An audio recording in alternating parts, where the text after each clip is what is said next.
देखो, अब देखते हैं कि जैसे हमने ट्रेडिंग अकाउंट बनाया, तो सर जी आपने बनाया कि डेबिट साइड जो है ना, आपने यहाँ पे लिखवाया हमें टू ग्रॉस प्रॉफिट, लेकिन ऐसा क्यों? ठीक है, और यहाँ पे आपने लिखाया क्रेडिट। बेटा क्रेडिट में यहाँ पर क्या था ना, इनकम होती है क्रेडिट में, इनकम। अब मान लो तुम्हारी इनकम हुई कितने की, 1 लाख रुपए की तुम्हारी इनकम थी, खर्चा करा तुमने 50,000 रुपए का। तो बेटा यहाँ पे जो 50,000 जो बचा वो आपका प्रॉफिट ही तो है ना। आपने कमाया कितना, 1 लाख, खर्चा कितना करा, 50,000। तो दोनों साइड को हमें बैलेंस भी तो करना है। यहाँ पर 1 लाख का टोटल आ रहा है, तो यहाँ पे 50,000 था, इसको भी मुझे किसके पास लेकर जाना है, 1 लाख के पास। तो बेटा ये जो बैलेंसिंग फिगर जो आई, इसको भी हमें 1 लाख बनाना था, तो बैलेंसिंग फिगर कितनी आई, 50,000। तो बेटा ये प्रॉफिट ही तो हो ना, 1 लाख कमा के 50 का खर्चा करा तो 50,000 का आपका प्रॉफिट। अब इसको उल्टा सोच लो, तुम सोचो तुमने कमाया था 50,000 यहाँ पर, ये आपकी इनकम कितनी थी, 50,000, लेकिन आपने यहाँ पे खर्चा कर दिया 1 लाख रुपीज का। तो बेटा अब बैलेंसिंग फिगर कहाँ पर आएगी, यहाँ पर तो 1 लाख है ना, अब इस 50,000 को हमें 1 लाख बनाना है, तो यहाँ पर आएगी बैलेंसिंग फिगर। तो उसको क्या बोलोगे, by gross loss balancing figure कितना लिखोगे, 50,000। तो 50,000 और 50,000 कितना बन जाएगी, 1 लाख। 50,000 तो ऑलरेडी था ही ना तुम्हारी इनकम, अब 50,000 से और वो करा, और कितना आ गया हमारा, 1 लाख। तो ये क्या था आपका ग्रॉस लॉस, बात समझ गए? कोई रटने की जरूरत नहीं है कि सर ग्रॉस प्रॉफिट यहाँ पे क्यों, ग्रॉस लॉस यहाँ पे क्यों, अकाउंट्स में कुछ रटने वाला है ही नहीं। चलो, अब रिकॉर्ड करते हैं सारी चीजों को, अब ये इलेस्ट्रेशन नंबर 12 हमारा हो पाएगा। ठीक है, देखो अब, from the following enter the following in the books of Karan. Karan के बुक्स में रिकॉर्ड करो, daily to close his accounts on 31 March 2022, pass the necessary closing entries, आपको पास करने। बेटा ओपनिंग स्टॉक अभी मैंने रिकॉर्ड करवाया ना आपको, कौन सी साइड पे रिकॉर्ड करवाया, डेबिट साइड पे रिकॉर्ड करवाया। अगर उसकी आप जनरल एंट्री पास करोगे तो जनरल एंट्री क्या पास होगी, ट्रेडिंग अकाउंट। देख ट्रेडिंग अकाउंट था ये, और यहाँ पे डेबिट था, और यहाँ पे क्या लिखा होता तुमने, ओपनिंग स्टॉक। तो जनरल एंट्री क्या हुई, trading account debit to opening stock. और जो यहाँ पे जो जैसे मैंने यहाँ पे बाय सेल्स लिखवाया, तो बेटा ट्रेडिंग अकाउंट तो यहाँ पे क्रेडिट हो रहा है ना, तो इसको क्या बोलोगे, sales account debit to trading account. Trading account, sales account debit to trading account ना, ये ट्रेडिंग अकाउंट था ना आपका, जो अभी आप लोगों ने बनाया, ये क्या था, ट्रेडिंग अकाउंट।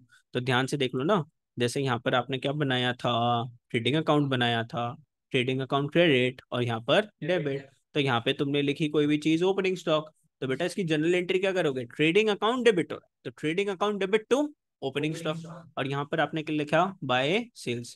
तो बेटा क्रेडिट क्या हो रहा है ना, सेल्स क्रेडिट नहीं हो रही, ट्रेडिंग अकाउंट क्रेडिट हो रहा है। और ट्रेडिंग अकाउंट क्यों क्रेडिट हो रहा है, क्योंकि सेल्स डेबिट हो रहे हैं। तो sales account debit to trading account. ठीक है, अब ध्यान से देखना, ओपनिंग स्टॉक को, परचेजेस ये सारा आपने डेबिट साइड पे लिखा था ना ट्रेडिंग के, वेजेस डेबिट साइड पे लिखा था, सैलरीज तो नहीं लिखेंगे हम, यहाँ पर क्या जाता है, वेजेस जाता है। फिर सेल्स हमने क्रेडिट साइड पे लिखा था, तो अभी पहले डेबिट साइड का देख ले। देखो purchases account debit to opening stock to purchases to wages, तो हमने ये रिकॉर्ड करा, ओपनिंग स्टॉक, परचेजेस रिकॉर्ड करा, और वेजेस को हमने रिकॉर्ड करा। ठीक है, अब हम बात करते हैं सर जी सेल्स रिटर्न की। अब सेल्स रिटर्न है हमारा यहाँ पर, और क्या है, परचेज रिटर्न है हमारा यहाँ पर। अब आपको एक चीज बताऊं, आपको एक चीज बताता हूँ, देखो मजे की बात बताता हूँ।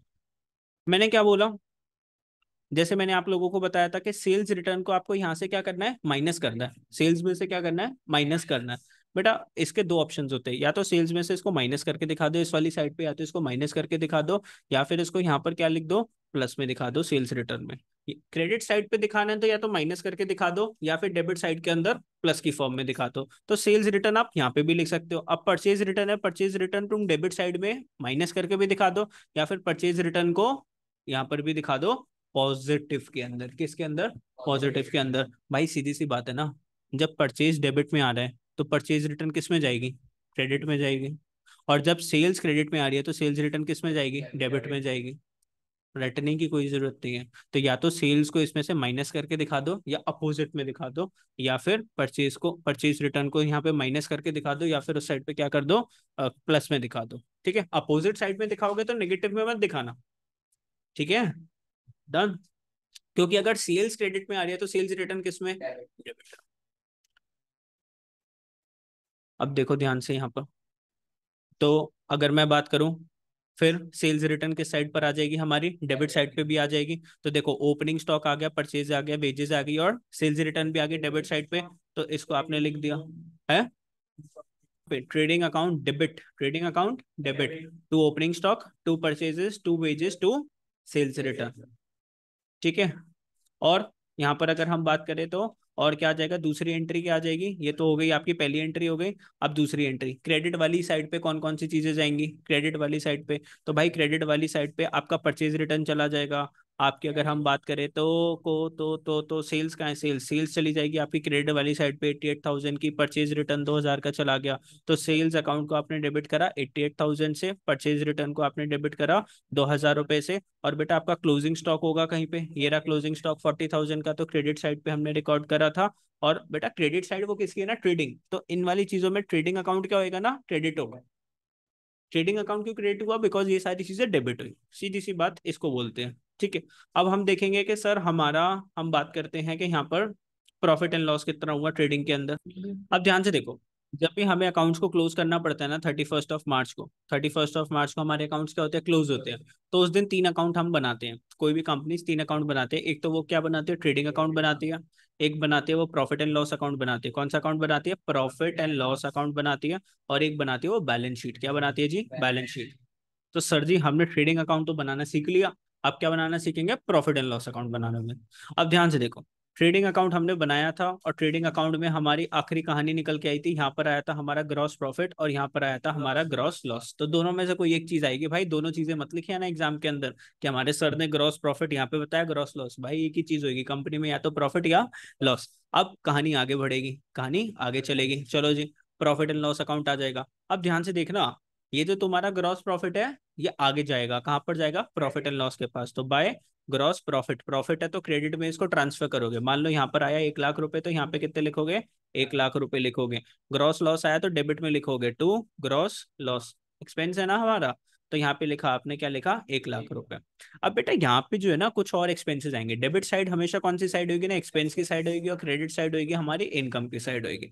अब ध्यान से देखना, बिजनेस के अंदर से फैक्ट्री का खर्चा नहीं होता, तुम्हारी फैक्ट्री और तुम्हारा ऑफिस है जहाँ पे तुम्हारे अकाउंट्स वगैरह बनते हैं, वहां पे लोगों को जो तुम पैसे देते हो उसको सैलरीज बोलते हैं, क्या बोलते हैं वहां पे, सैलरीज बोलते हैं, वेजेस नहीं बोलते। ऑफिस की बात हो रही है अब यहाँ पे, वहां पे हो सकता है उसका रेंट पे हो तुम्हारा ऑफिस, वहां पे तुम्हारी स्टेशनरी वगैरह लगेगी है, ठीक है। वहां पे तुम्हारे कुछ कोई अगर तुम लेटर्स वगैरह भेजते हो किसी को, अपने क्लाइंट्स वगैरह को लेटर्स भेजते हो कि सर आपकी पेमेंट ड्यू है ये, तो कोई पोस्टेज चार्जेस वगैरह लगे, टू इलेक्ट्रिसिटी चार्जेस वगैरह लगे आप लोगों के।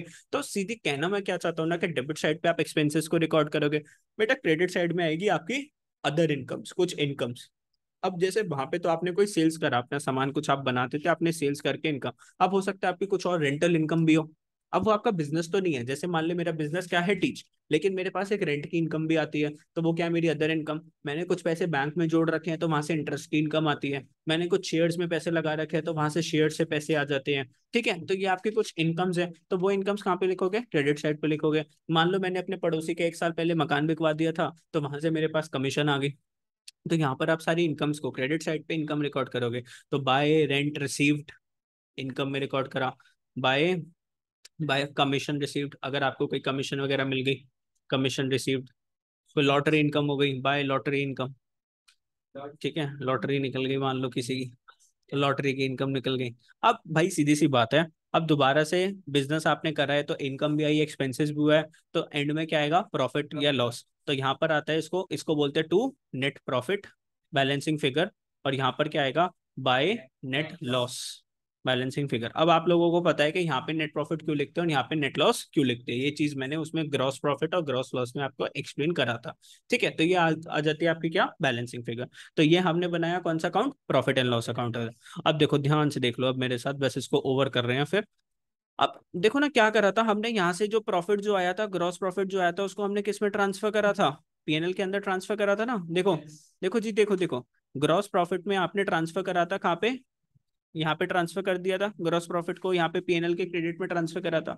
अब बेटा सबसे पहली एंट्री अगर हम बात करें, इसकी एंट्री पास करें, तो इसको बोलेंगे trading account debit to gross profit, gross profit, अरे ये ना ग्रॉस प्रॉफिट। अब इस ग्रॉस प्रॉफिट को हमने किस पे जाके पटक दिया, पीएनएल के अंदर पटका। अब बेटा पीएनएल अकाउंट क्या हुआ, यहाँ पे क्रेडिट हुआ, और ये ग्रॉस प्रॉफिट क्या हुआ होगा, डेबिट हुआ होगा। तो gross profit account debit to profit and loss account. अब बेटा यहाँ पे भी 1 लाख, यहाँ पे भी 1 लाख, यहाँ पे भी 1 लाख, यहाँ पे भी 1 लाख। यहाँ पे ग्रॉस प्रॉफिट क्या हो रहा है, क्रेडिट हो रहा है, यहाँ पे ग्रॉस प्रॉफिट क्या हो रहा है, डेबिट हो रहा है। बेटा इन दोनों को आपस में क्या कर देंगे, काट देंगे। तो जैसे प्लस माइनस आपस में कट जाता है, वैसे डेबिट क्रेडिट कट जाता है। अल्टीमेट एंट्री क्या बच गई, trading account debit to PNL account, trading account debit to profit and loss account 1 lakh rupees. मैं तुम्हें समझाने के लिए बता रहा हूँ क्योंकि यहाँ पर इसने ये कर रखा है, देखो trading account debit to profit and loss account, कितना 31,000 रुपए का तुम्हारा प्रॉफिट था। सर ये 31,000 का प्रॉफिट कैसा था? बेटा यहाँ पर देख लो 1.3 लाख की आपकी इनकम आ रही थी और यहाँ पे 99,000 का आपका एक्सपेंस था। तो या तो आप दो एंट्री पास कर लो, जैसे मैंने दो एंट्री करी थी, तो मैंने आपको समझाया कि वहां पे जीपी जीपी कट के क्या आ गया, trading account to profit and loss. आपको दो एंट्री दिखानी है, दो एंट्री दिखाओ। आपको ऐसे एक एंट्री दिखानी है सेट ऑफ करके, तो एक एंट्री दिखा दो, कुछ भी दिखा देना। अब प्रॉफिट एंड लॉस में आप लोग क्या डालोगे बेटा? देखो बाकी की और जो आइटम्स जो बच गई हमारी, फटाफट से देखो, पिंकी पिंकी पेन से डाल देते हैं। कैरेज आउटवर्ड्स आपका कितना, 12,500। सैलरीज डालोगे, सारी किसकी आइटम है आपकी? प्रॉफिट एंड लॉस की। कमीशन रिसीव्ड ये आपकी बेटा इनकम है, ये क्रेडिट साइड पे जाएगा। इंश्योरेंस आपका एक्सपेंस 1,000 का। रेंट आपका क्या है? एक्सपेंस 3,000 का। डिस्काउंट अलाउड, आपने किसी को डिस्काउंट दिया तो बेटा ये आपका एक्सपेंस है डेबिट साइड पे। डिस्काउंट रिसीव्ड आपकी इनकम है, क्रेडिट साइड पे जाएगा। तो बेटा जो डेबिट साइड पे गया ना, profit and loss account debit to salaries, carriage outwards, rent, insurance, discount allowed, interest का खर्चा, इंटरेस्ट का इलेक्ट्रिसिटी का खर्चा, इंटरेस्ट का खर्चा डाल दिया। अब बेटा क्रेडिट साइड पे क्या जाएगा? Profit and loss account credit हो रहा है। यहाँ पे कौन क्रेडिट हो रहा है? Profit and loss account credit हो रहा है। तो जो इनकम थी वो क्या थी? डेबिट हो रही थी। तो discount received account debit, commission received account debit to profit and loss. अब बेटा एक बात बताओ, ध्यान से देखो, ध्यान से, अब एक चीज के ऊपर फोकस करो। खर्चा कितने का? 28,000 रुपए का। इनकम कितनी? 6,800 की। तो 22,000 का तुम्हारा खर्चा, इनकम तुम्हारी 6,800 रुपए की, तो प्रॉफिट आएगा कि लॉस आएगा? ऑब्वियसली लॉस ही आएगा। 28,000 का तुम खर्चा कर रहे हो, इनकम तुम्हारी कितनी है? 6,800 रुपए की। तो क्या आ जाएगा आप लोगों का? लॉस आ जाएगा। और लॉस की अगर हम बात करें तो कितना आ गया? तो ध्यान से देखो, दोबारा से मैंने क्या बताया, ध्यान से देखना, ध्यान से देखो। मैं बना के दिखाता हूँ अकाउंट, ध्यान से स्क्रीन पे देखो। पीएनएल अकाउंट हमने बनाया। यहाँ पर देखो, आप लोगों का क्वेश्चन के हिसाब से मैं बता रहा हूँ, ग्रॉस प्रॉफिट कितना आया? 31,000 का। आप लोगों ने टू एक्सपेंसेस में टोटल देखोगे तो कितने एक्सपेंस करें? 2,800 के, 28,000 के। और बाकी अगर इनकम की बात करें तो कमीशन रिसीव्ड और ये रिसीव्ड करके 6,800। अब बेटा यहाँ पर अगर टोटल लगाओगे तो कितना? 37,800। बेटा यहाँ पे तो सिर्फ 28,000 है, इसको कितना बनाना है हमें? 37,800। तो ऐसा मैं क्या प्लस कर दूं के, तो ये क्या आ गया? टू नेट नेट प्रॉफिट आया यहाँ पर। बैलेंसिंग में नेट प्रॉफिट कितना? 9,800 का। अब बेटा ये जो नेट प्रॉफिट है ना, ये कहाँ पर जाता है? आपकी कैपिटल में जाके प्लस हो जाता है। मान लो अगर आपने बिजनेस में 1 लाख रुपए की कैपिटल लगाई है, अब जैसे तो, और बिजनेस में अगर आपके 9,800 का प्रॉफिट हो जाते, तो बिजनेस से 1 साल के बाद कितने पैसे वापस लोगे? 1,09,800। अपने अकाउंटिंग इक्वेशन में पढ़ा था ना, प्रॉफिट्स होता था तो कैपिटल में प्लस करते थे, एक्सपेंस होता था तो, या लॉस होता था तो कैपिटल्स में से माइनस करते थे। अब ये जाके किस में ऐड करेगा? कैपिटल्स। तो कैपिटल्स आपकी क्या हो जाएगी? इंक्रीज हो जाएगी। तो ध्यान से देखो, ये 9,800 का कैपिटल में जाके इंक्रीज करोगे तो क्या लिखा हुआ है? Profit and loss account debit to capital account. Capitals आपकी यहाँ पर क्या हो गई? इंक्रीज हो गई। खत्म। तो ये वाला क्वेश्चन इसी के साथ आपका क्या होएगा? खत्म होगा।